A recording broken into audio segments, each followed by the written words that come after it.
I found out my husband went on a secret 15-day trip with the woman he calls his work wife. When he came home, I asked one simple question that wiped the smile off his face. Do you know what illness she has? He rushed to the doctor, but the truth was already waiting for him. Do you know what illness she has? Those words came out of my mouth so calmly, so casually, like I was asking about the weather or what he wanted for dinner. But the moment they hit the air between us, I watched my husband's face drain of color. His laptop bag slipped from his shoulder and crashed onto our hardwood floor. His hand went to his throat like he couldn't breathe. What? The word came out strangled, barely a whisper. Before we continue, if you believe that betrayal deserves consequences and truth deserves to be told, please consider subscribing. It's free and helps us reach more people who need to hear stories like this. Now let's see how this revenge unfolds. I kept my voice steady, clinical. Hazel, the illness. I'm assuming she told you, given how much time you spent together in Key West these past 15 days. Milo wasn't in Miami for business like he'd told me. He was in Key West with the woman he called his work wife. And I'd spent the entire 15 days he was gone gathering proof, credit card statements, Instagram photos, text messages he thought he'd deleted. I knew about the couple's massages, the romantic dinners, the secret apartment they'd leased together. I knew everything, but he didn't know that I knew. Not yet. And this question, this simple, terrifying question about a non-existent illness, was just the opening move. The thing that would make him panic, make him run to a clinic imagining the worst, make him feel a fraction of the fear I'd lived with for 8 days. There was no illness. Hazel was perfectly healthy. But Milo didn't need to know that. Not for a few more hours anyway. Let me take you back to how this all started. To the moment I realized the man I'd loved for 11 years had become a complete stranger. I met Milo Brennan on a Tuesday morning at a coffee shop in Manhattan when I was 25 years old. I just started my first real job after graduate school,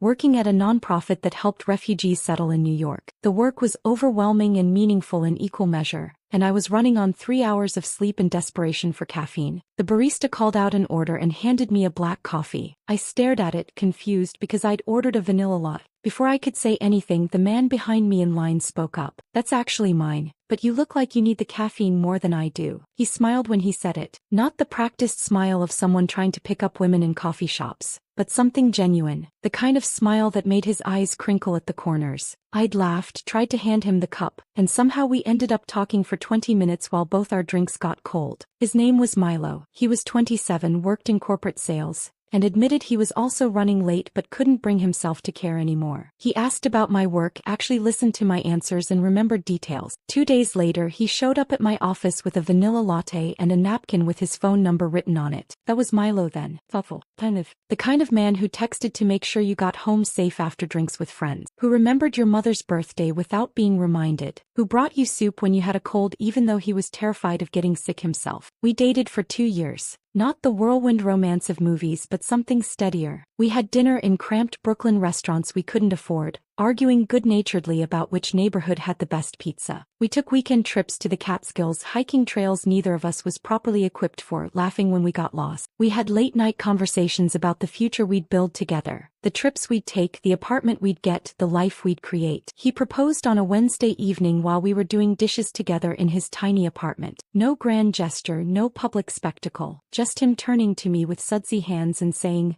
"I want to do this forever. You me. What do you think?" I said yes before he even pulled out the ring. We got married 2 years later in Prospect Park on a warm September afternoon. 60 people surrounded us, close friends and family, the people who mattered. My mother cried through the entire ceremony, dabbing at her eyes with tissues my sister kept handing her. Milo's father gave a toast about partnership and commitment that made even the cynical relatives tear up. We honeymooned in Maine, rented a cabin by the ocean, and spent a week eating lobster and reading books and planning our future. When we came back to reality, we moved into a 1-bedroom apartment in Crown Heights. It wasn't much, cramped kitchen, bathroom with questionable plumbing, radiator that clanked all night in winter, but it was ours. We argued about furniture placement. He wanted the couch facing the window for natural light. I wanted it facing the TV. We compromised by angling it diagonally, satisfying neither of us but feeling like a victory for marriage anyway. We adopted a rescue cat from the shelter on Nostrand Avenue, an orange tabby with an attitude problem who hated everyone except Milo. We named her Pepper. I pretended not to be jealous that she'd curl up in his lap but hiss when I tried to pet her. The years that followed were good. Not perfect, nobody's marriage is perfect, but solidly, reliably good. Milo climbed the corporate ladder at his sales job. He'd come home with stories about office politics and difficult clients, and I'd listen while making dinner. I managed community outreach programs at my nonprofit. The pay was terrible, but the work mattered. We helped people build new lives in a country that felt foreign and overwhelming. Money was always tight. We split grocery bills down to the dollar. We argued about whether we could afford to order takeout twice in 1 week, but we were building something. A partnership, a life that felt real and earned. We had our traditions. Every anniversary Milo would write me a card. Not just sign his name to something store-bought, but actually write. He'd list reasons he loved me, memories from the past year, promises for the next. I kept every single card in a box under our bed. On his birthday every year, I'd bake his favorite lemon cake from scratch. The recipe his grandmother had used, written on a stained index card I'd learned to decipher. These small rituals made us who we were, made us feel permanent. We talked about having kids, not immediately but someday, when we had more space, more savings, more time. When the time is right, we'd say, pushing the decision into some vague future that always felt close but never quite arrived. We fantasized about buying a house eventually, maybe in Westchester, maybe out on Long Island, somewhere with a yard and room for the children we'd have someday. A garden I'd probably kill through neglect but would try to maintain anyway. We'd grow old together, retire to somewhere warm, become the embarrassing grandparents who gave too many gifts and spoiled everyone's children. That was the foundation we'd built. 11 years of ordinary, unremarkable real life. It wasn't glamorous, but it was ours. It was solid, or at least I thought it was solid. Then Hazel Pearson walked into our lives and everything I thought I knew started to unravel. Milo mentioned her casually about 18 months ago. New account manager started today. Hazel. She seems really sharp. I'd said something like, "That's nice," and continued chopping vegetables for dinner. It wasn't notable. People got new coworkers all the time. But gradually, over the following weeks and months, her name appeared more frequently in his stories. Hazel said something hilarious in the team meeting. Hazel had this brilliant idea for the client pitch. Hazel and I grabbed lunch to discuss strategy. I didn't think much of it initially. Milo had work friends. That was healthy. Normal. I had work friends too. Then the term started appearing. Work wife. Hazel's basically my work wife at this point, he'd said one evening, laughing while telling me about some inside joke they shared. She knows what I'm thinking before I say it. It's kind of scary actually. I'd smiled, laughed along, said something supportive because that's what good wives do, right? We trust our husbands. We don't turn into those jealous, suspicious women who see threats in every female colleague. But there was a small knot forming in my stomach, a quiet discomfort I pushed down and ignored. I ignored how often Milo started checking his phone during dinner, how he'd angle the screen just slightly away from me when texting. I ignored the new cologne that appeared on our bathroom counter one day, something expensive and woody that I definitely hadn't bought him. I ignored the sudden gym membership after years of him claiming he was too tired to work out. I ignored how he'd come home from long days at the office, looking energized instead of exhausted. How he'd shower immediately instead of collapsing on the couch like he used to. How his work stories increasingly featured Hazel as the main character while I became the audience. I told myself I was being paranoid, that work was going well and he was happy about it, that the cologne was probably something a coworker recommended, that the gym membership was about getting healthier, maybe thinking about his upcoming high school reunion. I talked myself out of every single red flag because the alternative was too terrible to consider. We'd survived 11 years together. Graduate school poverty, career changes, the death of his mother, my father's cancer scare, arguments about money and in-laws and whose turn it was to clean the bathroom. We'd weathered everything life had thrown at us. Hazel was just a colleague,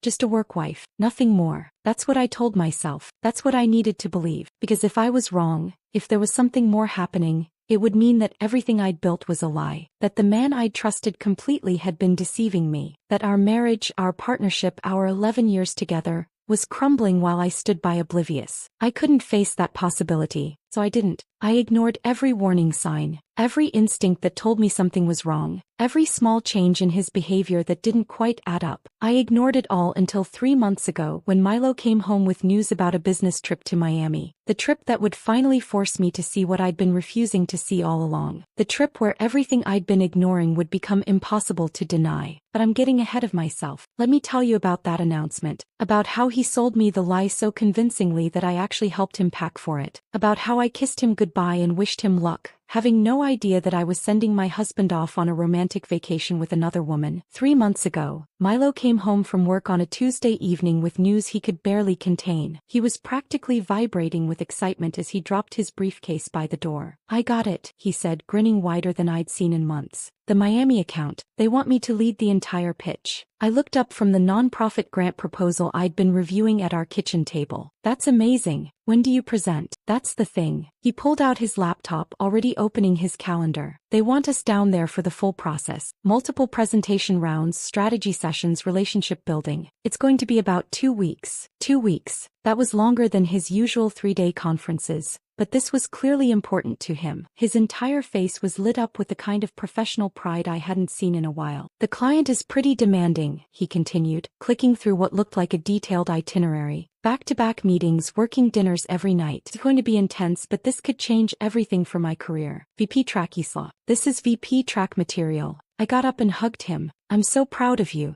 You've worked so hard for this." He held me tight, and I remember thinking in that moment how solid we felt. How lucky I was to have a partner whose success I could celebrate. How our life together was exactly what I'd always wanted. "When do you leave?" I asked. "Next Friday. I know it's soon, but they want to move fast." He pulled back, looked at me with what seemed like genuine regret. "I'm going to miss you like crazy." "I'll miss you too. But it's only 2 weeks." I smiled, already thinking about how I'd surprise him when he got back. Maybe plan a nice dinner. Open that expensive wine we'd been saving. "Hey, what if I take some time off and come with you? I could explore Miami while you're in meetings. We could have the evenings together." His expression shifted, just slightly, but I caught it. A flicker of something, panic, annoyance, before the smile returned. "That's sweet, but it wouldn't really work," he said, closing his laptop. "The meetings are going to run late into the evenings, sometimes until 10 or 11. I'd feel terrible leaving you alone in a hotel room every night. You'd be bored out of your mind." "I wouldn't mind. I could." "Isla." His tone sharpened. "This is work. Important work. I need to focus completely on landing this account. I can't be worried about entertaining you or making sure you're having a good time. This is my career we're talking about." The words stung more than they should have. I felt myself pulling back, felt the familiar guilt of being too needy, too clingy, asking for too much. "You're right," I said quietly. "I'm sorry. I wasn't thinking." His face softened immediately. He reached for my hand. "Hey, I didn't mean it like that.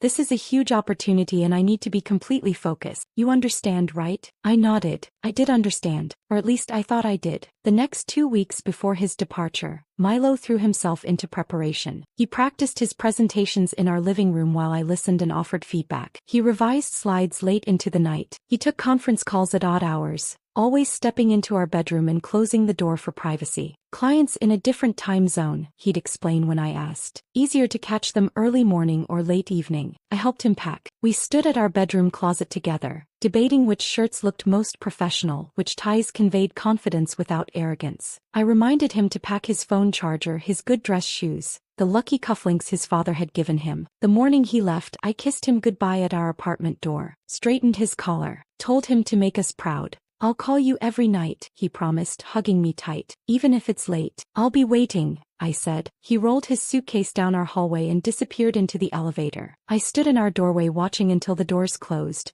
then went back inside to what I thought would be a routine 2 weeks alone. The first 3 days he kept his promise. He called every evening around 9 or 10. Brief conversations, he sounded tired, distracted. The meetings were exhausting. The client was demanding. Everything was more complicated than expected. "How's the hotel?" I'd ask, trying to keep him talking, trying to maintain connection across the distance. "Fine. Standard business hotel. Nothing special." His answers were clipped, like he was eager to end the conversation. "Listen, I should get to bed. Early meeting tomorrow." By the 4th day the calls stopped. Text messages replaced them. *, too exhausted to talk. Meetings ran until midnight. "Love you. *, client dinner went late. Heading to bed. Talk tomorrow." Something felt wrong. A quiet unease I couldn't name but couldn't shake. I told myself I was being paranoid. He was working hard. Of course he was tired. Of course business trips were exhausting. But that unease grew. On day 5 I did something I'd never done before. Something that would have felt like a violation of trust if our marriage had been what I thought it was. I called the Marriott downtown Miami, the hotel he'd mentioned offhandedly in one of our brief conversations. "Good afternoon, Marriott downtown Miami," the receptionist answered cheerfully. "How can I help you?" "Hi, yes, I need to be connected to my husband's room. Milo Brennan." Pause. The sound of typing. Another pause, longer this time. "I'm sorry, ma'am. We don't have a guest by that name currently checked in. My stomach dropped. Can you check again? Milo Brennan. He would have checked in last Friday. More typing. No ma'am. I'm showing no reservation under that name for the past week. I thanked her and hung up, my hands shaking. Maybe I'd gotten the hotel name wrong. Maybe he'd said a different Marriott. I called back. Actually, which Marriott location is this? Downtown Miami, ma'am. Would you like me to transfer you to one of our other Miami locations? I had her check 3 other Marriotts in the Miami area. Nothing. No Milo Brennan at any of them. That night I couldn't sleep. I lay in our bed, staring at the ceiling, trying to come up with innocent explanations. Maybe his company had booked the room under a corporate account. Maybe it was under someone else's name for business reasons. Maybe I was remembering wrong about which hotel chain he'd mentioned. But the unease had become something sharper, something that felt like dread. I got up at 2 in the morning and opened my laptop, logged into our joint credit card account, the one we used for everything: groceries, utilities, shared expenses, the one that would show charges from his business trip since he sometimes had to pay up front and expense things later. I pulled up the transactions from the past 5 days, and there they were. Charges from Florida, but not from Miami, from Key West. I stared at the screen, reading each transaction 3, 4, 5 times, hoping I was misunderstanding, hoping there was some explanation that made sense. Louis' Backyard, Key West, Florida, $187. Blue Heaven, Key West, Florida, $143. Sunset Water Sports, Key West, Florida, $220. The Marker Resort, Key West, Florida, $480. I clicked on the Marker Resort charge, my hands trembling so badly I could barely control the mouse. The merchant description read, "Romance package, couples massage and champagne." The words blurred. My vision tunneled. I couldn't breathe. My husband wasn't in Miami on a business trip. He was in Key West. He'd lied about where he was going. He'd lied about what he was doing. And he was spending our joint money on romantic couples activities. I knew. Even before I let myself think it consciously, I knew. Hazel, his work wife, the woman whose name had been appearing in his stories with increasing frequency for 18 months, the woman he claimed to have a connection with, the woman he'd been texting at midnight. I sat at our kitchen table in the dark, staring at those credit card charges, and felt something inside me break. Or maybe it was the opposite. Maybe something that had been cracking for months finally shattered completely, and what was left was clarity. Cold, sharp, devastating clarity. My marriage was a lie. My husband was in Key West with another woman, and I'd been sitting here like a fool, trusting him, helping him pack for his romantic vacation, kissing him goodbye and wishing him luck. The humiliation was suffocating, the betrayal was crushing. But underneath those emotions something else was building, something harder and colder. I opened a new spreadsheet, started documenting every charge. Date, location, amount, merchant name, creating evidence, building a case. Because if Milo thought he was going to get away with this, if he thought he could come home and continue lying to my face, he was wrong. I was done being the trusting wife, done being the fool. I was going to find out exactly what my husband had been doing, and then I was going to make sure he faced every single consequence. I spent the next 2 days gathering more evidence. Not just credit card statements and Instagram photos, but everything. I recovered deleted text messages from our shared iCloud account, a feature Milo had apparently forgotten existed when he thought he was being careful. The messages went back 18 months. I read all of them, sitting cross-legged on our bedroom floor with my laptop, forcing myself to absorb every word even when it felt like swallowing glass. The early texts were innocent enough. Work coordination, meeting times, client strategy discussions. But around month 3 something shifted. The messages became more frequent, more personal. Inside jokes appeared. Compliments that crossed professional boundaries. "Milo, you looked amazing in that presentation today. Client couldn't take his eyes off you." "Hazel, stop, you're the one who killed it. We make a good team." "Milo, the best team." By month 6 they were texting at midnight, at 6 in the morning, during times when Milo was supposedly asleep beside me in our bed. The progression was mapped out in digital timestamps. The slow slide from colleagues to something else entirely. But it was the messages from 2 months ago that destroyed me. The ones where they planned the trip. "Hazel, can't wait for Miami, 2 weeks of just us." "Milo, I know. I hate lying to Isla, but she'd never understand." "Hazel, what she doesn't know won't hurt her. Besides, you said the marriage has been dead for years anyway." Dead for years. I sat there staring at those words until they stopped making sense as language and became just shapes on a screen. Dead for years. Our marriage. The partnership I thought was solid. The life we'd built together. We'd celebrated our anniversary 3 months ago. He'd stood up at dinner with tears in his eyes and talked about how grateful he was for me, for us, for everything we'd created together. He'd listed specific moments from the past year. Trips we'd taken, quiet mornings making coffee, arguments we'd worked through. He'd made everyone at the restaurant table cry with how sincere he sounded. And apparently the entire time he'd been telling Hazel our marriage was dead. I screenshot every message, organized them chronologically, backed them up to 3 different cloud services. Then I sat on our bedroom floor and cried until my throat was raw and my eyes were swollen. When I was done crying, something strange happened. The grief didn't disappear, but it transformed into something else. Something colder and sharper. Something that felt like clarity. I wasn't going to fall apart. I wasn't going to confront him in tears and beg for explanations. I wasn't going to give him the satisfaction of seeing me destroyed. I was going to be strategic, calculated. I was going to make him feel exactly what I'd felt, and then I was going to make sure he faced every consequence he'd been so carefully avoiding. On day 7 of Milo's trip, the day I saw the Instagram photo, I'd been too shocked to think clearly. By day 8 I was planning. By day 9, I knew exactly what I'd do when he came home. The question about the illness came to me at 3 in the morning on day 10. I was lying in bed, unable to sleep, thinking about how Milo must feel so safe right now. So confident that he'd gotten away with everything. That he could come home and slip back into his role as devoted husband and I'd never be the wiser. He needed to feel unsafe. Needed to feel the panic I'd felt scrolling through those credit card charges. Needed to experience the terror of consequences he hadn't anticipated. There was no illness. I knew that. Hazel was perfectly healthy as far as I was aware. But Milo didn't know what I knew. And more importantly, he didn't know what I didn't know. One ambiguous question. That's all it would take. Let his guilty conscience and his imagination do the rest. I rehearsed it over and over. The timing, though. The exact wording that would be just vague enough to let him spiral. By the time his key turned in our apartment lock on day 15, I was ready. I'd cleaned the apartment until it sparkled. Every surface spotless. Floors vacuumed. Dishes done. I'd bought ingredients for his favorite dinner, the pasta dish with the complicated sauce that took 2 hours to make. I'd put on the blue dress he'd always said he loved, the one I wore on our anniversary. I was the picture of the devoted wife, the woman who'd waited patiently for her hardworking husband to return from his important business trip. God, I missed you, Milo said as he pushed through the door, dropping his duffel bag and reaching for me with arms that had probably held Hazel hours earlier. I hugged him back, let him hold me, studied his face while he smiled. He looked different, not dramatically but in small ways that added up. His hair was lighter, sun-bleached in a way that didn't happen in conference rooms. His skin had that bronze glow that comes from beach days, not fluorescent office lighting. There were new freckles scattered across his nose. His shoulders were relaxed in a way they never were after actual business trips. He looked like someone who'd just had the vacation of his life. How was it? I asked, keeping my voice warm but not eager. Brutal, he sighed, running a hand through that sun-streaked hair. Back-to-back presentations, client dinners every night. I barely slept, but we landed the account, so it was worth it. I nodded, made interested sounds,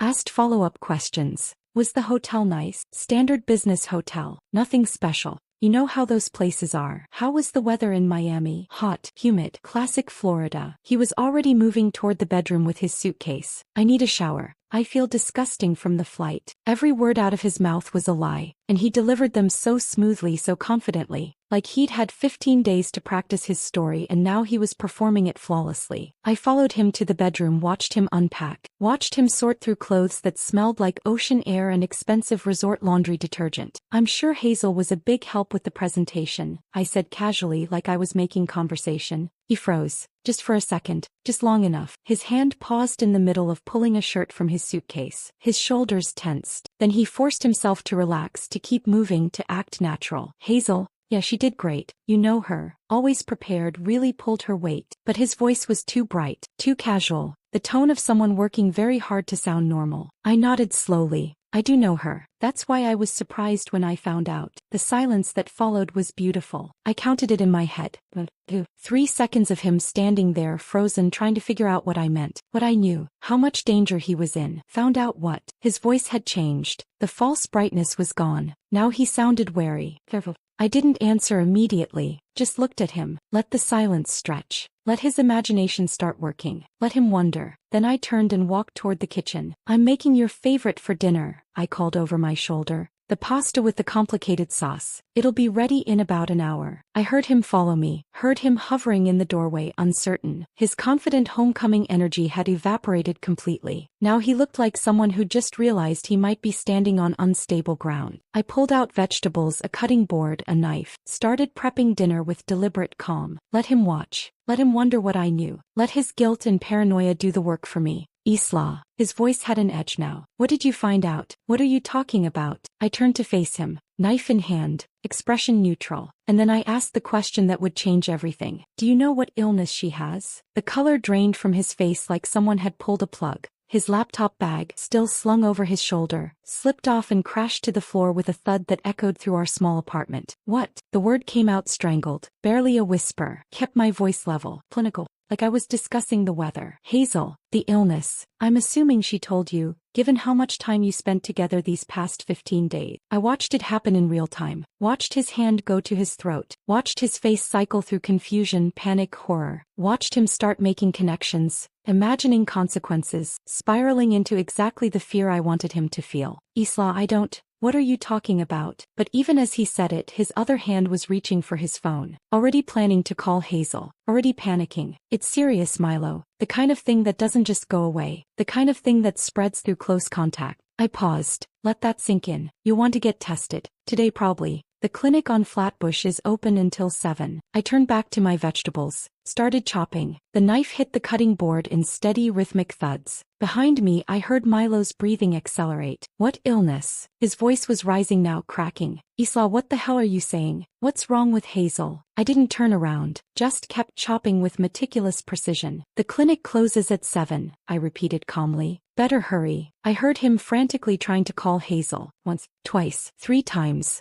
Each call going to voicemail. She's not answering. Pure panic now. Isla, please, tell me what's going on. What illness? What are you talking about? I set down the knife, turned to look at him. My husband of 11 years stood in our kitchen, white-faced and trembling, terrified of consequences he'd never considered when he was booking romantic getaways and lying to my face. Part of me felt satisfaction. A larger part felt absolutely nothing. Go get tested, Milo, I said quietly. Then we'll talk. He stared at me for 3 more seconds. Then he grabbed his keys and phone and ran. The door slammed. His footsteps thundered down the stairs. The building entrance crashed open. Then silence. Only then did I let my hands shake. Only then did I grip the counter for support. Only then did I allow myself a small, bitter smile. There was no illness. Hazel was perfectly healthy. But for the next few hours, Milo would sit in a clinic waiting room imagining every worst-case scenario, feeling the panic and fear and dread I'd lived with for 8 days. It wasn't revenge yet, but it was a start. I stood in the kitchen for a full minute after Milo left, listening to the silence settle around me. Then I walked to the wine rack and pulled out the bottle he'd been saving, a Pinot Noir from some boutique vineyard in Oregon that he'd talked about for months. For a special occasion, he'd said when he brought it home. Something to celebrate. This felt special enough. The cork came out with a satisfying pop. I poured myself a generous glass and carried it to the living room, where I'd hidden my evidence folder under a stack of magazines on the coffee table. I spread everything across our gray sectional like a detective laying out a crime scene. Credit card statements organized by date. Instagram screenshots with timestamps. Text message transcripts I'd printed and highlighted. Hotel receipts. A timeline I'd constructed with color-coded markers. Green for suspicious behavior, yellow for confirmed lies, red for proof of the affair. Looking at it all laid out like this, I could see the complete picture. The affair hadn't started suddenly. It had been building for 18 months, each small choice leading to the next. The progression was mapped out in front of me like a roadmap of betrayal. My phone buzzed. Milo, from what I assumed was the clinic waiting room. What illness? Hazel isn't answering. What illness? I took a sip of wine and didn't respond. Another buzz 30 seconds later. Isla, please. I'm freaking out. What are you talking about? I set my phone face down on the coffee table and took another sip. Let him sit with that uncertainty. Let him imagine worst-case scenarios in that sterile waiting room. Let him feel the sick dread of not knowing, of consequences lurking just out of sight. I'd spent 8 days living with that feeling. He could handle a few hours. I pulled my laptop over and logged into our bank account, something nagging at the back of my mind. There'd been a large withdrawal 3 months ago, $30,000 from our savings. When I'd noticed it at the time and asked, Milo had explained it away smoothly. Investment opportunity through work, he'd said. Short-term thing.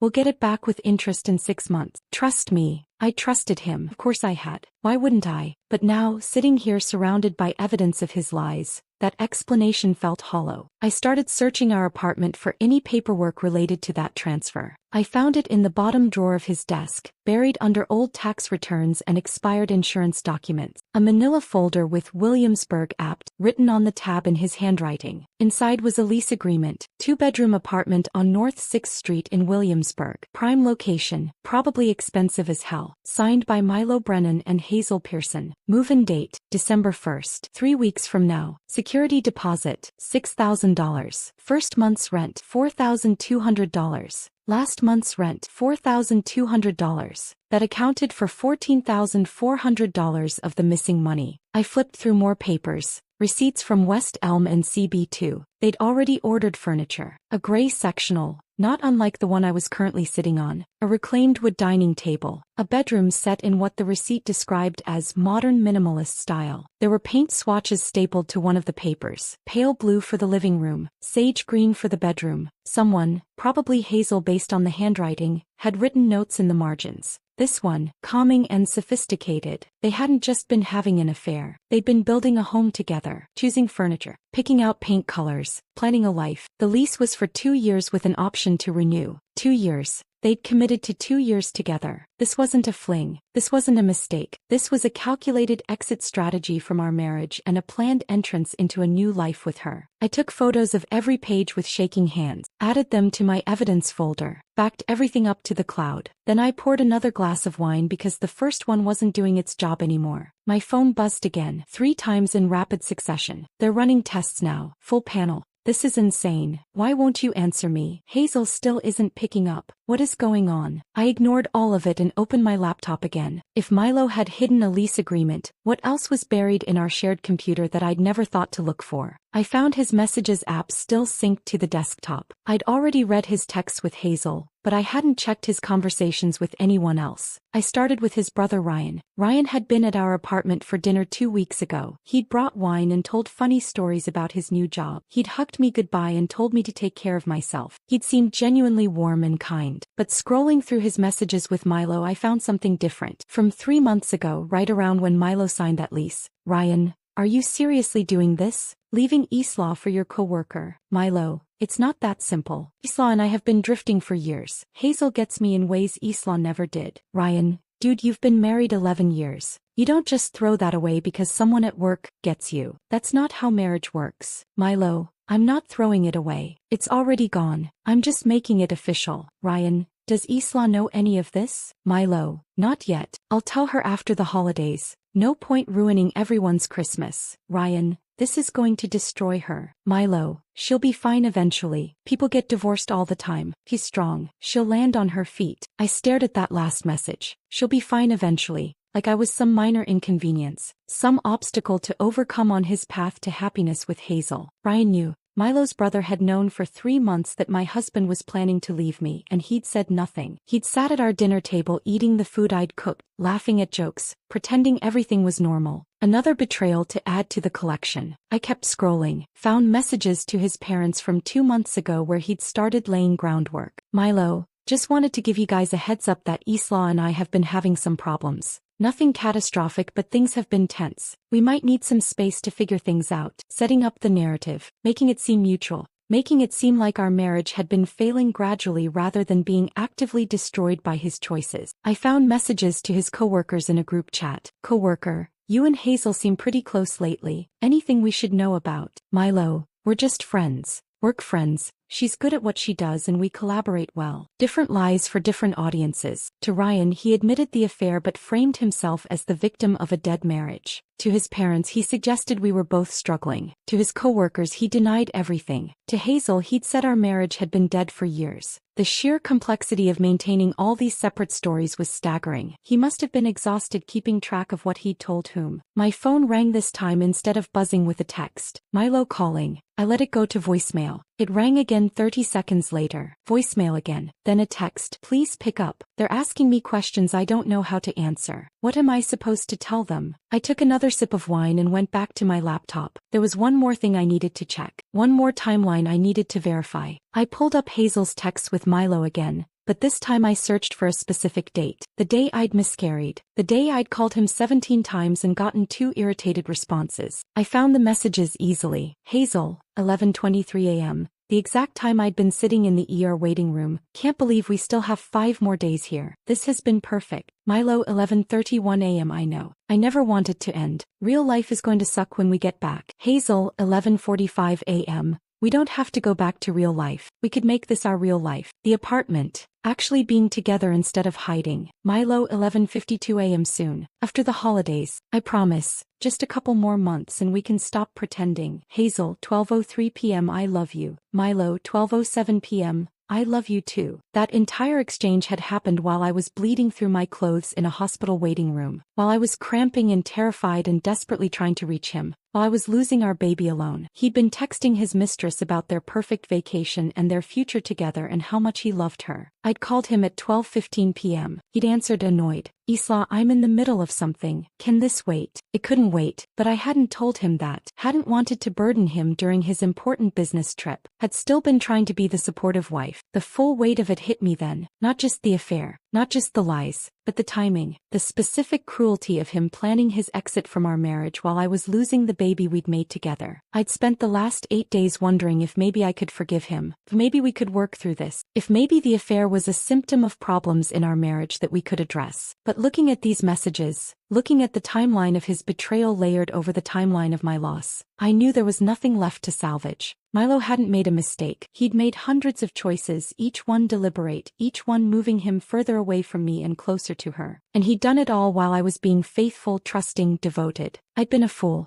but I was done being a fool. My phone buzzed again. Leaving clinic now. We need to talk. I set down my wine glass, closed my laptop, gathered the evidence scattered across the couch and organized it back into my folder. When Milo came home this time, I wouldn't be asking cryptic questions. I'd be showing him exactly what I knew, and then I'd watch him try to explain his way out of the truth. For hours after he'd fled to the clinic, I heard Milo's key in the lock again. This time there was no confident energy, no easy smile. The door opened slowly, cautiously, like he wasn't sure what he'd find on the other side. He looked terrible. His face was pale, almost gray. His eyes were red-rimmed and hollow. His shirt was wrinkled like he'd been gripping it in his fist. He stood in the doorway without entering like he was afraid to cross the threshold. There's nothing wrong with me, he said, his voice flat. They ran every test. Blood work, full STD panel, everything. I'm negative for everything. I was still on the couch where I'd spent the past 4 hours, wine glass in hand, evidence folder beside me. I'd turned off most of the lights, leaving only the single lamp by the window. The dim lighting made the space feel smaller, more oppressive, more like an interrogation room than a home. That's good news, I said, taking a slow sip of wine. Is it? He finally stepped inside, closed the door behind him,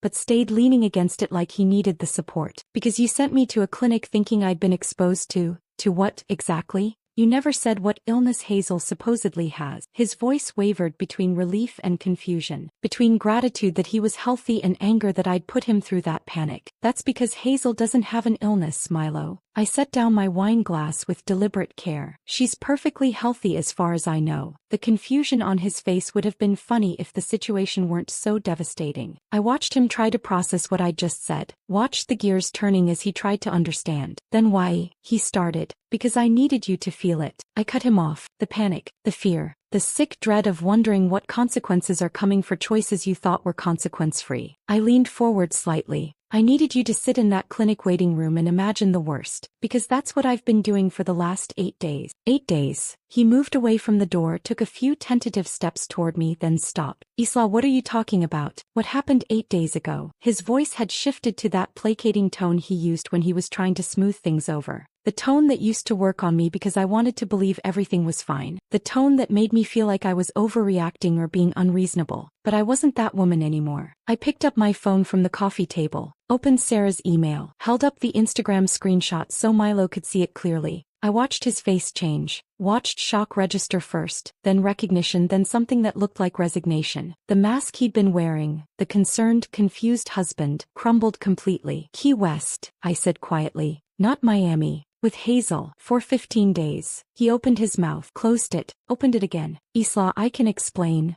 Don't. I held up my hand. Before you start crafting your explanation, Before you insult me with some story about last-minute itinerary changes or mandatory team-building exercises or whatever lie you've prepared, I know everything. I reached for my evidence folder, opened it, pulled out the first credit card statement. I know you charged a couple's massage to our joint credit card. $480 for the romance package at the Marker Resort. Champagne and chocolate-covered strawberries included. I set it on the coffee table between us. I know you had dinner at Latitudes on Tuesday night. $65 entrees. They're famous for engagement proposals there. Very romantic. I pulled out another document. I know you texted Hazel at 11:47 p.m. saying, "Can't sleep. Come to my room." That was Wednesday night. You told me you had early meetings and had to get rest. Each piece of evidence landed between us like stones. I watched Milo's face go from pale to ashen, watched him sink slowly into the armchair across from me like his legs couldn't hold him up anymore. I know you told her our marriage has been dead for years. I pulled out the printed text messages, which is fascinating because 3 months ago you were crying at our anniversary dinner. You stood up and gave that whole speech about how grateful you were for me, for us, for the life we'd built together. You made everyone at the table tear up. I set the papers down. So either you're an incredible actor or you're an incredible liar. Maybe both. Isla. His voice cracked. I'm not finished. I held up my hand again. There's more. And you're going to sit there and listen to all of it. He slumped further into the chair, defeated. Here's what really gets me, Milo. I leaned forward, made sure he was looking at me. Here's the part that I've been thinking about for 8 days straight, that's kept me up every single night. I took a breath. This was the hardest part, the part that hurt the most. 2 weeks before you left for your business trip, I took a pregnancy test in our bathroom while you were at work. My voice was steady but quiet. It was positive. We were pregnant. After a year of talking about starting a family, of me researching fertility doctors, of planning for our future, it finally happened. Milo's face went from ashen to green. His hand gripped the armrest so hard his knuckles went white. I was going to tell you that Friday. I had it all planned. Your favorite dinner, sparkling cider, maybe a little pair of baby shoes as a hint. I swallowed hard. But Thursday night you got that emergency call about Miami. Said you had to leave the next morning. Asked for a rain check on our Friday dinner. Isla, he whispered. I decided I'd wait and tell you when you got back. Make it even more special. A surprise for when you came home. I pulled out my phone, showed him my call log. But 5 days into your Key West vacation I started bleeding. Heavy. Painful. Undeniable. His hand went to his mouth. I called you 17 times that afternoon, Milo. 17 times. You answered twice, both times annoyed that I was interrupting your critical meeting, both times asking if it could wait.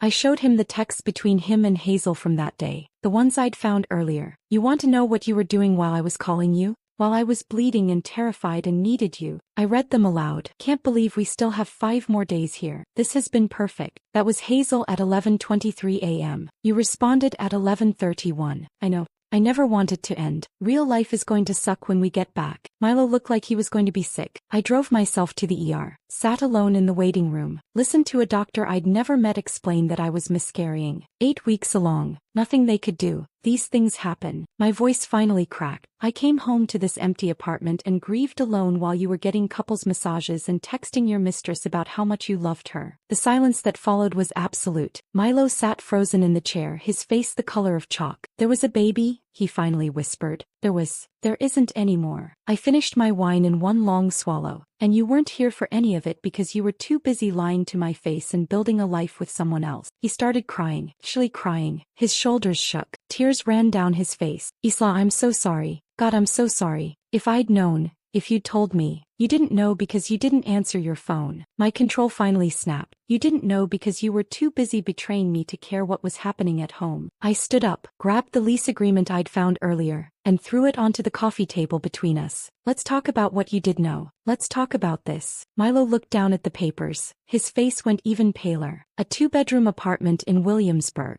Lease signed by you and Hazel Pearson. Move-in date December 1st. 3 weeks from now. I counted off on my fingers. Security deposit, first and last month's rent. Furniture already ordered. $30,000 from our savings account. Money you told me was a short-term investment that would come back with interest. I spread out all the papers. The lease. The furniture receipts. The paint swatches. You've been planning this for months, Milo. Not just the affair. The exit. You were going to wait until after Christmas so you wouldn't look like the bad guy who abandoned his wife during the holidays. Then you'd tell me some story about how we'd grown apart, how it was mutual, how these things just happen sometimes. I pointed to the furniture receipts. You picked out a couch with her, a dining table, A bedroom set. You chose paint colors. Pale blue for the living room, sage green for the bedroom. Every word was a hammer blow. Milo sat there with his head in his hands, shoulders shaking, but I couldn't stop. You signed a 2-year lease, Milo. 2 years. This wasn't a mistake. This wasn't a moment of weakness. This was systematic planning. This was you deliberately building a new life while lying to me every single day. How did you find all this? His voice was muffled by his hand. Does it matter? Because you got sloppy?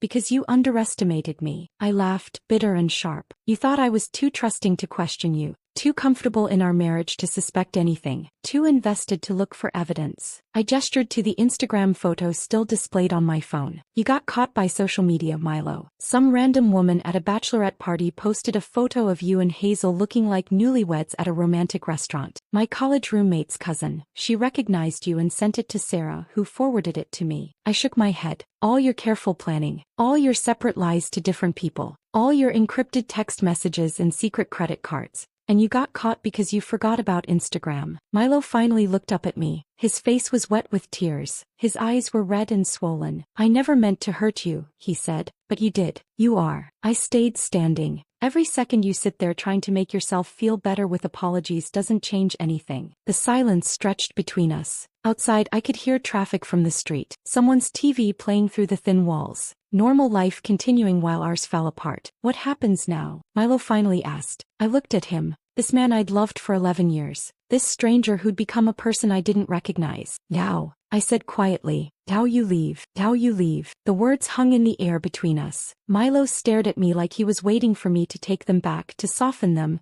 to give him some opening to negotiate. I didn't. You can't be serious, he finally said. Slaw, we need to talk about this. We need to figure out. There's nothing to figure out. The apartment is in my name. You're the one who had the affair. You're the one who stole from our savings. You're the one who lied for 18 months. I crossed my arms. So you're the one who leaves. He stood up slowly like his legs weren't working properly. Where am I supposed to go? I don't care. Your brother's. A hotel. The apartment in Williamsburg you already rented. I walked to the door and opened it. Just not here. Not tonight. Milo grabbed his phone from the coffee table, started dialing. I watched him try Hazel's number. Once, twice, 3 times. Each call going straight to voicemail. She's not answering, he said, panic creeping into his voice. Why isn't she answering? Maybe she's busy, I suggested, my tone flat. He tried again, and again. I counted 23 calls over the next hour while he paced our living room, each one going unanswered. He switched to texting, his thumbs flying across the screen. Something's wrong, he kept saying. Hazel always answers. Always. Something must have happened. I almost laughed at the irony. The woman he'd destroyed our marriage for was now leaving him in the lurch. But I kept my face neutral and said nothing. Around midnight, when it became clear Hazel wasn't going to respond,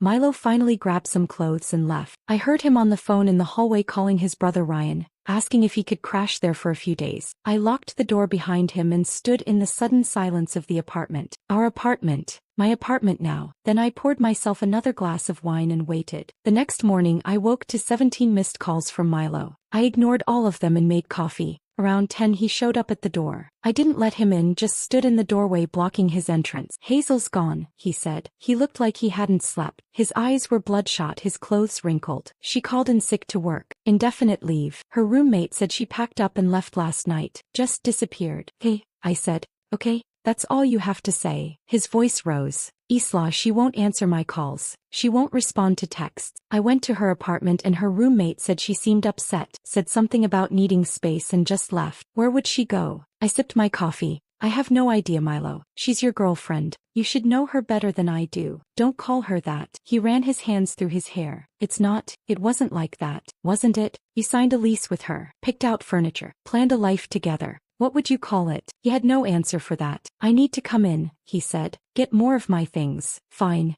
You have 10 minutes. I stepped aside. He moved through the apartment like a ghost, gathering clothes, toiletries, his laptop. I watched him from the doorway, sipping my coffee, feeling nothing. I'm going to fix this, he said as he was leaving. I'm going to figure out what happened with Hazel and then I'm going to fix things with you. With us. There is no us anymore, Milo. I started closing the door. The sooner you accept that, the easier this will be. What Milo didn't know, what I hadn't told him, was that I knew exactly where Hazel had gone. And I knew exactly why. On day 9 of Milo's trip, while I was deep into my investigation, I discovered something about Hazel that changed everything. Her social media profiles were set to private, but her husband's weren't. Marcus Whitaker, high school English teacher. His Instagram was public, filled with family photos. Hazel, Marcus, two little girls, maybe 7 and 9 years old, at the beach, at birthday parties, on camping trips. The most recent photo from 3 weeks ago showed them at a pumpkin patch. The caption read, "Fall family time. So grateful for these three." Hazel had a family, a husband, children, 2 little girls who called her mommy and had no idea their mother was planning to leave them for my husband. I'd stared at those photos for an hour, feeling sick. Those children, those innocent children who were about to have their lives destroyed. I'd agonized over what to do for a full day. It wasn't my place to blow up Hazel's life, wasn't my responsibility to tell her husband what she'd done. But then I'd thought about Marcus,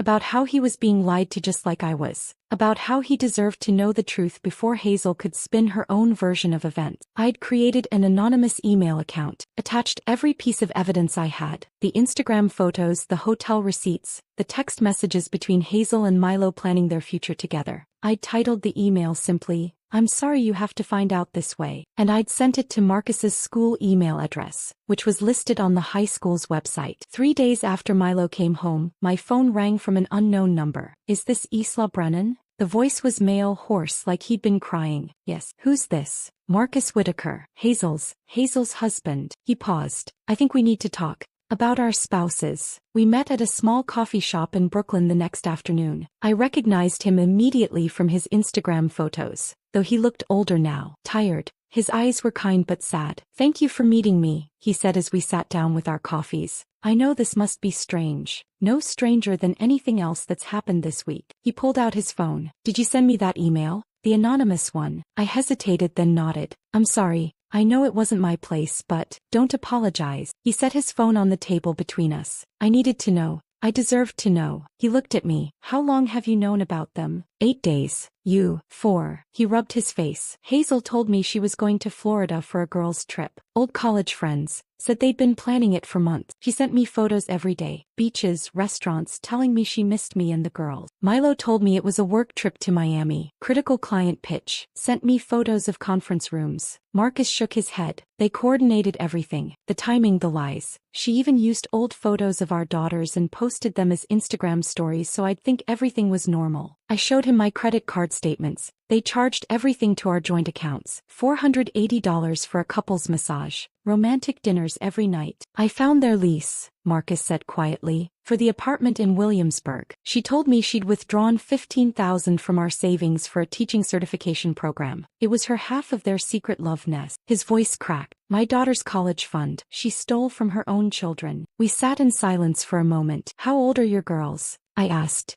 7 and 9, Mira and Sophie. He showed me a photo on his phone. 2 beautiful little girls with gap-toothed smiles. "They don't know yet. I haven't told them." "How do you explain that mommy chose someone else's husband over her own family?" My throat tightened. "I'm so sorry, Marcus. I keep thinking about what I missed," he said. "The signs. She started dressing differently about 6 months ago. Bought new clothes. Went to the gym more. Was on her phone constantly. And I actually thought she was just feeling good about herself. Being healthy. I never imagined." "I did the same thing," I admitted. "Milo started wearing cologne I didn't buy. Suddenly cared about his appearance. Came home from long work days energized instead of exhausted. And I told myself I was being paranoid. That I was being a jealous, suspicious wife for even wondering." "We trusted them," Marcus said simply. "That's not a flaw. That's what you're supposed to do in a marriage." We ordered more coffee, then lunch. The conversation stretched from 1 hour to 3. 2 strangers bonded by the same betrayal, comparing notes, sharing evidence, finding comfort in not being alone. "I filed for divorce yesterday," Marcus said as we were finishing our second round of coffee. "My lawyer said I have a strong case. The affair, the financial deception, the abandonment of our children. I'm meeting with a lawyer next week," I said. "I have all the evidence documented. Credit cards, text messages, the lease agreement, everything." Marcus was quiet for a moment. Then he looked at me. "What if we filed on the same day? A solidarity thing. Show them that their victims aren't just rolling over." The idea appealed to me. "I like that. A united front." We exchanged lawyer information, shared our evidence files. made plans to stay in touch through the process. As we stood outside the coffee shop preparing to leave, Marcus said, "Thank you for sending that email, for giving me the truth. My daughters deserve better than a mother who lies to them, and I deserve better than a wife who steals from us to build a life with someone else." I hugged him, this stranger who somehow understood me better than anyone else right now. "We're going to be okay," I said. The words felt more real this time. Eventually, he agreed. He squeezed my hand. "Take care of yourself, Isla." I watched him walk away, disappearing into the Brooklyn afternoon. Then I stood there for a moment, breathing in the cold November air, feeling something shift inside me. I'd spent the past week focused on Milo's betrayal, on my own pain and anger. But talking to Marcus, seeing the collateral damage, those two little girls who were about to have their world shattered, made it all feel more real, more consequential. This wasn't just about me and Milo anymore. It was about Hazel's children, about Marcus, about all the people affected by two selfish people who'd thought only about what they wanted. My phone buzzed. "Milo again. Please, can we talk? I need to understand what happened. Where did Hazel go?" I looked at the message for a long moment, then I typed back, "Ask her husband." I sent that text to Milo, "Ask her husband," and watched the three dots appear immediately, disappear, appear again, then nothing. 10 minutes later my phone rang. I let it go to voicemail, then it rang again, and again. Finally a text, "What husband? What are you talking about?" I didn't respond. Let him figure it out. Let him realize that Hazel had been lying to him just as much as he'd been lying to me. The next morning I had an appointment I'd made a week ago, one I hadn't told Milo about. Victoria Nash's office was in downtown Brooklyn. All glass and steel and expensive minimalism. She came highly recommended, a divorce attorney with a reputation for being ruthless when she needed to be and strategic always. I walked in with my evidence folder now expanded to over 60 pages. Every credit card statement, every text message, every receipt, the lease agreement, the Instagram photos, Marcus's contact information in case we needed him to testify. Victoria's assistant led me to a conference room. Floor-to-ceiling windows overlooked the Brooklyn Bridge. The furniture was sleek and modern. Everything about the space said, "I win." Victoria walked in 5 minutes later, mid-40s, impeccably dressed, with the kind of confident presence that made you trust her immediately. "Isla Brennan?" She extended her hand. "Victoria Nash. Thank you for coming in." We sat across from each other at the conference table. I slid my folder toward her. "I need a divorce," I said, "and I need to make sure my husband faces every consequence for what he's done." Victoria opened the folder, started reading. I watched her face remain professionally neutral as she went through page after page of evidence. When she finally looked up, she smiled. Not a warm smile, the smile of a predator who just spotted prey. "This is a divorce attorney's dream case," she said. "Documented affair spanning 18 months. Misappropriation of marital funds. Secret apartment lease signed without your knowledge. Abandonment during a medical emergency." She tapped the folder. "The judge is going to absolutely crucify him." Something in my chest loosened slightly. Validation. Professional, legal validation that what Milo had done was as bad as it felt. "The secret apartment is especially damning," Victoria continued.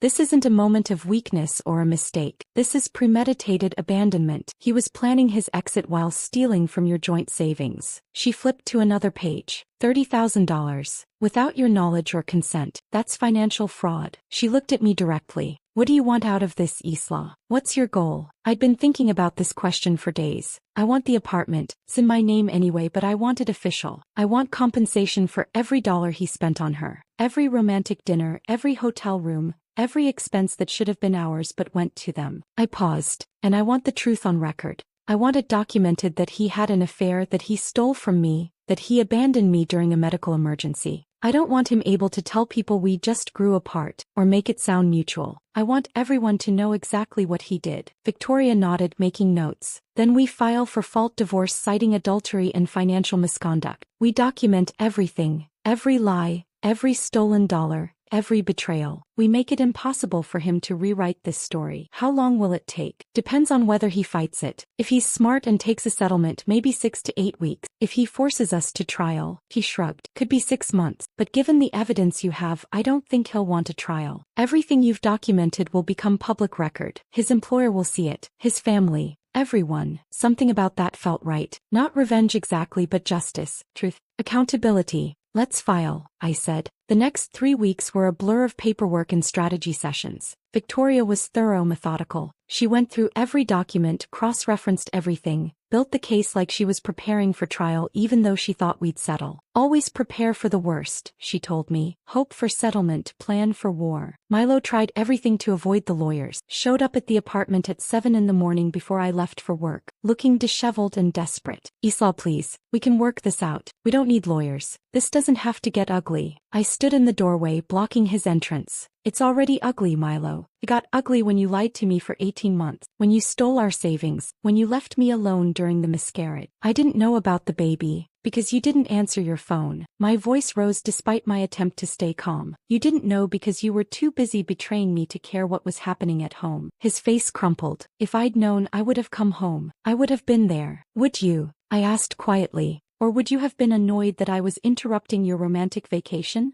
He had no answer for that. When direct appeals didn't work, he went to my parents. That was a mistake. My father called me that evening, his voice tight with controlled fury. Your mother and I just had a very interesting visit from Milo. I can imagine. He stood in our living room and tried to blame you for his affair. Said you'd grown distant. Said the marriage had problems. Said you weren't giving him what he needed. My father paused. I told him to get out of our house. Dad, no, Isla. I've known that boy for 11 years. I welcomed him into our family. I trusted him with my daughter, and he sat in my living room and tried to make you responsible for his choices. His voice cracked slightly. Your mother and I support you 100%. Whatever you need, money, somewhere to stay, anything, you tell us. My mother got on the phone. When this is over, sweetheart, we're taking you on a trip. Somewhere beautiful. Somewhere Milo has never been. Somewhere you can start fresh. After they hung up, I sat in my apartment and cried. Not from sadness but from gratitude. From the relief of being believed, being supported, not having to defend or explain or justify. 3 weeks after I'd first met with Victoria, she filed the divorce petition. The terms were brutal but fair. I kept the apartment, 70% of all marital assets, full reimbursement for the $47,000 Milo had spent on Hazel over 18 months. Every dinner, every hotel, every couple's massage, all documented. A statement acknowledging his adultery and financial misconduct. And Milo would pay all legal fees, both his lawyer's and mine. When his lawyer delivered the terms, Milo called me within the hour. 70%? His voice was high, strained. That's insane. No judge would ever award you that much. I'd been expecting this call. Had rehearsed my response.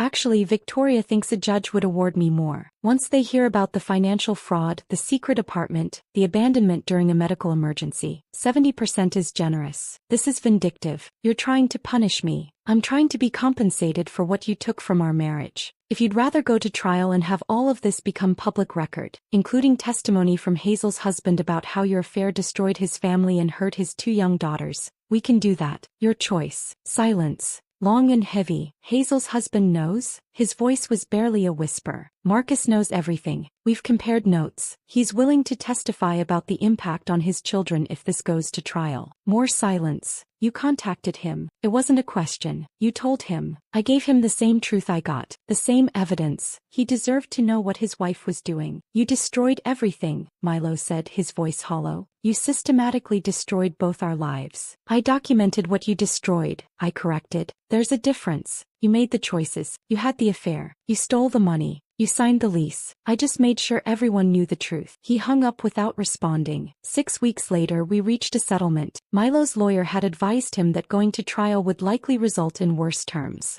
That a judge who heard about the miscarriage abandonment and saw all the documented financial fraud would not be sympathetic. Milo agreed to everything. 70-30 split. Full reimbursement. Acknowledgement of fault. Payment of all legal fees. The signing happened in Victoria's conference room on a gray January morning. Milo arrived looking like he'd aged a decade. Hollow-eyed. Thinner. Defeated. We sat across from each other while lawyers shuffled papers. Neither of us spoke. The only sounds were pages turning and pens scratching. When it was time to sign, Milo hesitated, his pen hovering over the paper. I really did love you, Isla. His voice was quiet. I know you don't believe that, but I did. I got lost. I made terrible choices. I'm sorry. I looked at him. This man I'd built 11 years with. This stranger who'd destroyed everything we'd created. Sorry doesn't undo anything, I said. It doesn't bring back the baby. It doesn't erase the lies. It doesn't rebuild trust. It's just a word people say when they want to feel better about themselves. I signed my name. He signed his. Just like that, it was over. Milo left without looking back. Victoria shook my hand, told me I'd done the right thing. I gathered my things and walked out into the cold January afternoon. Somewhere in the city, Milo was processing the end of his marriage. Somewhere in Connecticut, Hazel was dealing with her own divorce. And here I was, standing on a Brooklyn street corner, legally free. I waited to feel something. Relief, satisfaction, victory. Instead, I just felt empty. But it was a different kind of empty than before. Not the hollowness of betrayal, the clean emptiness of a finished chapter. Of a door closing so another could open. I pulled out my phone and texted Marcus. It's done. Settlement signed. How are you holding up? His response came quickly. Same. Signed mine yesterday. The girls are adjusting. Foley. How are you? One day at a time.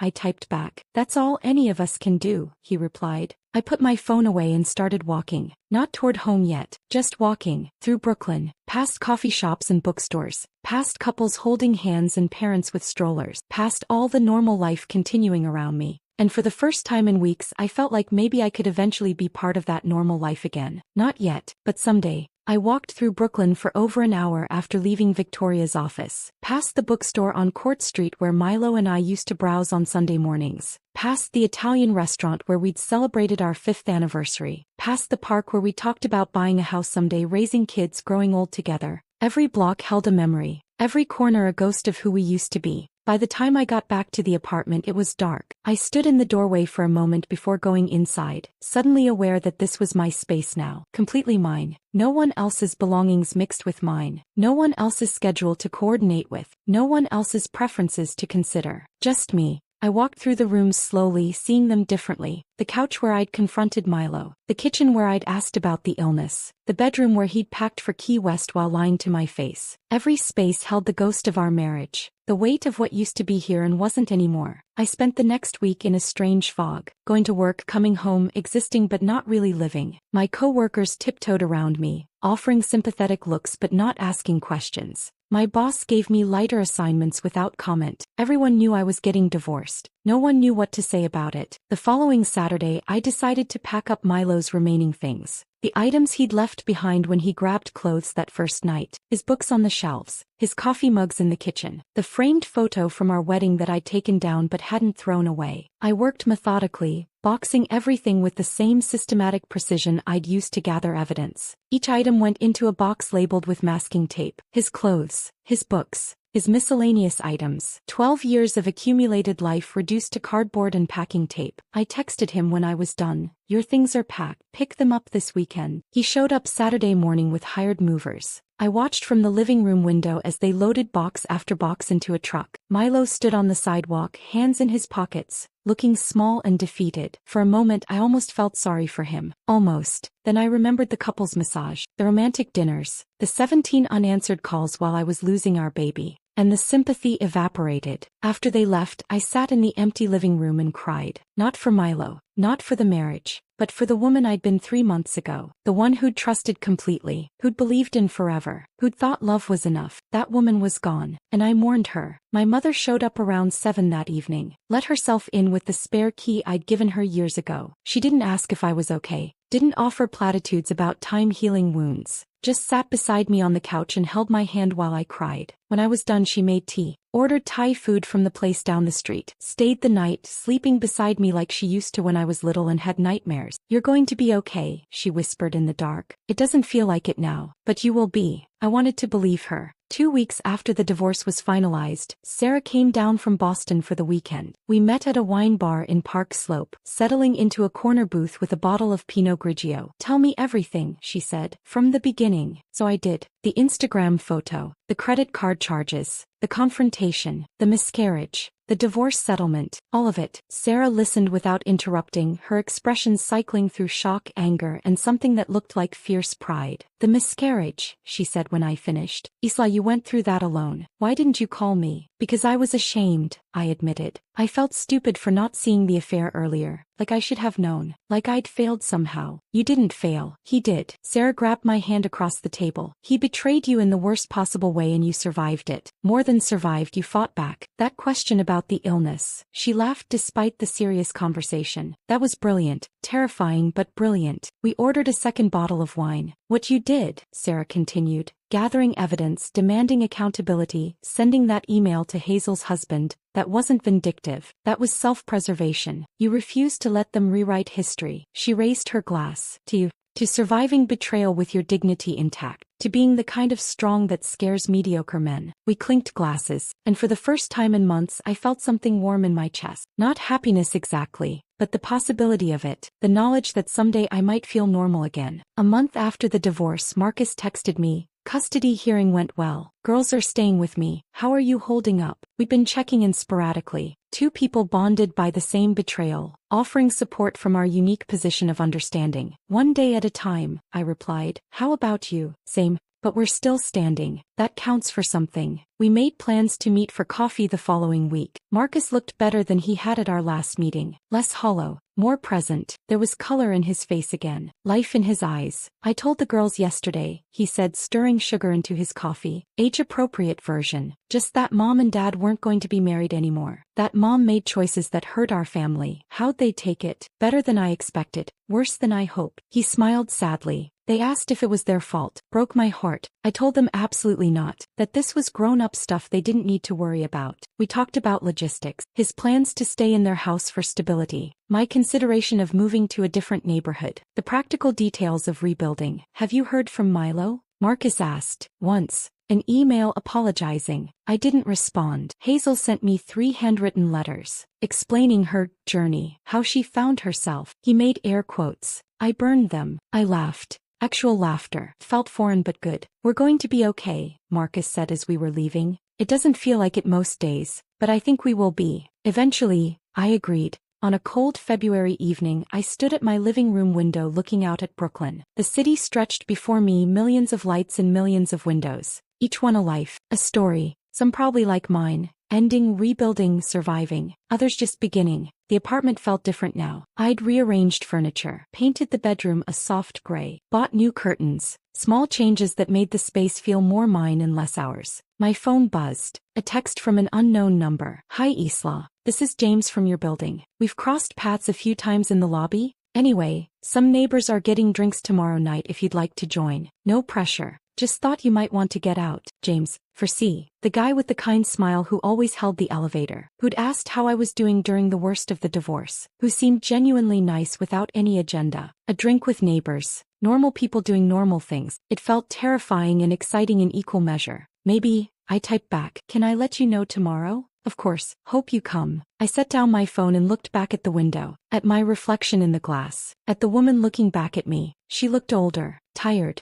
but also stronger somehow, like she'd been through fire and come out the other side changed but intact. I wasn't healed, wasn't whole, but I was surviving. The woman who'd helped Milo pack for his business trip felt like a stranger now. That version of me had been naive, trusting, willing to ignore instincts in favor of comfort. I'd become someone different, someone who demanded honesty, who knew her worth, who wouldn't accept lies over truth no matter how uncomfortable the truth was. Somewhere in this city, Milo was rebuilding his life after losing everything. Somewhere, Hazel was trying to repair her relationship with her daughters. And here I was, standing in my apartment, contemplating drinks with a neighbor, taking the first small step toward something new. I wasn't ready to trust again, wasn't ready to open myself up to the vulnerability that relationships required. Maybe I wouldn't be for a long time, but maybe that was okay. Maybe healing didn't mean rushing into the next thing. Maybe it meant learning to be alone without being lonely, learning to be enough on my own. I turned from the window and looked around my apartment, my space, my life, my future that was uncertain but entirely mine. Tomorrow maybe I'd go get those drinks, maybe I wouldn't, but the point was that it was my choice, my decision, my life to build however I wanted. I made dinner, called my mother to chat about nothing important, watched a movie I'd been meaning to see. Normal things, small things. The building blocks of a life being rebuilt one day at a time. Outside, February wind rattled the windows. Inside I sat in my space, warm and safe and quiet, and for the first time in 3 months, that quiet didn't feel lonely. It felt like peace. Not complete peace. Not the kind where everything was resolved and healed, but the beginning of it, the first small stirring of something that might eventually become okay. I got ready for bed, brushed my teeth, changed into pajamas. Ordinary rituals that felt significant somehow in their normalcy. As I turned off the lights, I thought about that question I'd asked Milo. Do you know what illness she has? It had been psychological warfare, calculated cruelty designed to make him panic, to make him feel a fraction of what I'd felt, and it had worked perfectly. But looking back now, I realized it had been more than that. It had been the moment I stopped being a victim and became something else. Someone who fought back. Someone who demanded accountability. Someone who survived. I climbed into bed and pulled the covers up. Outside, Brooklyn continued its endless motion. Inside, I lay in the darkness and let myself feel the weight of everything that had happened. The betrayal, the grief, the anger, the revenge, the settlement, the ending, and underneath it all, quiet but growing, the possibility of a new beginning. I wasn't there yet, but I would be, eventually. And that, I told myself as I drifted toward sleep, had to be worth something. It had to be. If this story of calculated revenge had you hooked from that first question, hit that like button right now. My favorite part was when Isla asked about the illness and watched Milo's face drain of color. What was your favorite moment? Drop it in the comments below. Don't miss more jaw-dropping stories like this. Subscribe and hit that notification bell so you never miss an upload.